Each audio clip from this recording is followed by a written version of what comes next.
Hey guys, how's it going? Dudey Rhino here. I am back with another video. Today we are back on the true crime murderer kind of scene. And today we are looking at Grady Stiles Jr., who was also known as Lobster Boy. Now, Grady Stiles Jr. was born in Pittsburgh, Pennsylvania in 1937. He was born with a very rare condition, ectrodactyly. Now this is basically where like the fingers kind of merge, so he had hands that resembled pincers, thus the name Lobster Boy. This was seemingly hereditary because it was woven throughout his family for generations, and they used this to their advantage in life by being on the kind of carnival circus circuit, and each season his family would put themselves on display for the world to see, and they would rake in between $50,000 to $80,000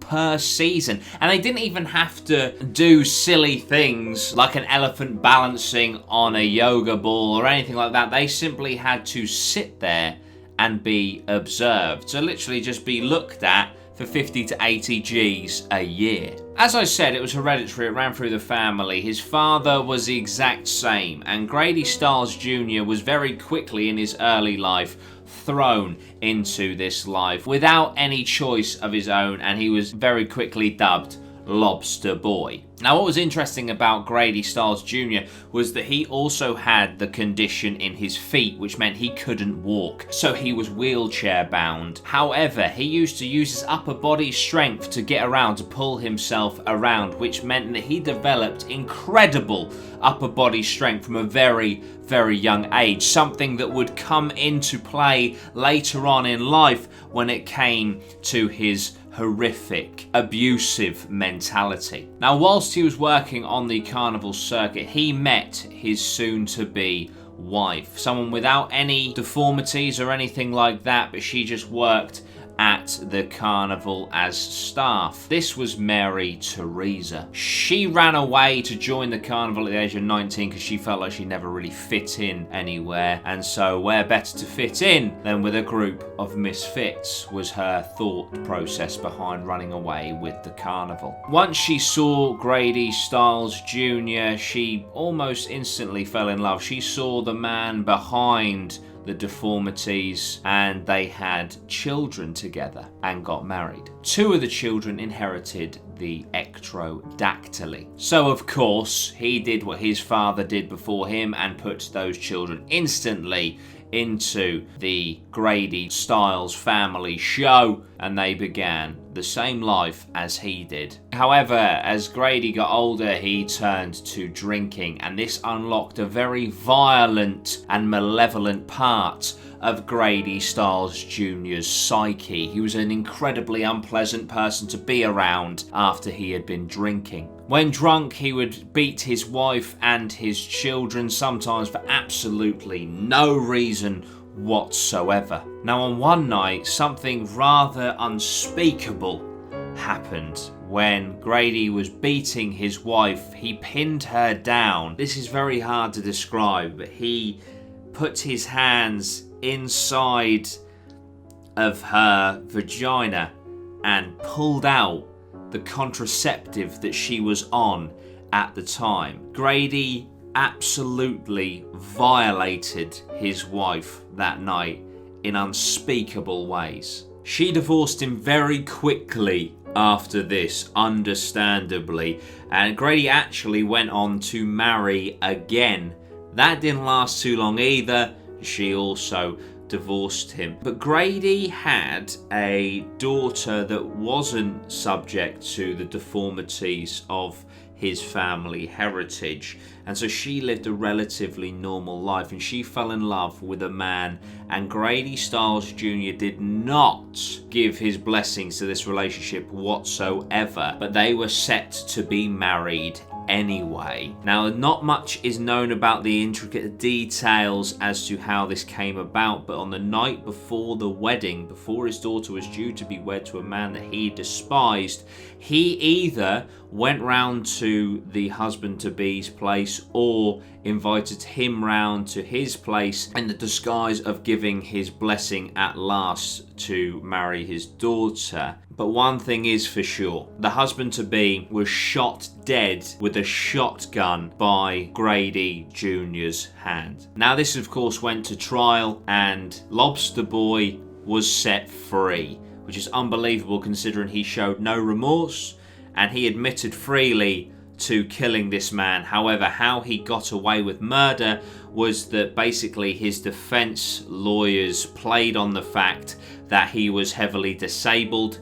He had developed emphysema at this point because of his cigarette smoking. He had developed psoriasis of the liver through all of his drinking. And they managed to convince the courts that there is no way that Lobster Boy could ever survive in prison because there isn't enough things in place to aid him with his disabilities. So they gave him 15 years probation. So Lobster Boy just went home. And this actually made him quite cocky because he now felt untouchable. He felt that he could kill people and get away with it. And often he threatened people with exactly this, that I can kill you and I will not be sent to prison for it. This made him even worse than he was before. Now, unbelievably, somehow, for some reason that no one to this day understands, his first wife, Mary Teresa, remarried him. After everything, remarried this man. And of course, the beatings continued. The choking with the pincers continued.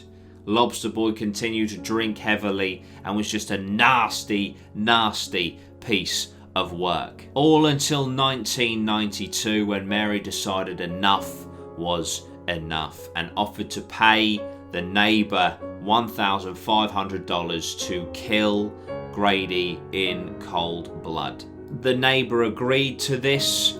He killed him, 2 bullet holes to the back of the head in cold blood, and he had to serve 27 years in prison for the murder of Lobster Boy, a sentence that Lobster Boy never had to serve for killing his daughter's fiancé. Mary, the mother, stood trial and had to go to prison for 12 years for orchestrating the murder of her husband, despite her pleas of innocence in the sense that she was convinced that he would eventually kill her and her family because of how violent and vulgar he was as a human being. Now it is understood that Lobster Boy, Grady Stiles Jr., was not very liked at all in the community of which he resided, as there was no one at his funeral to carry his coffin to be placed in the ground. It's a very tragic story. Of course, he had a disability that perhaps shaped him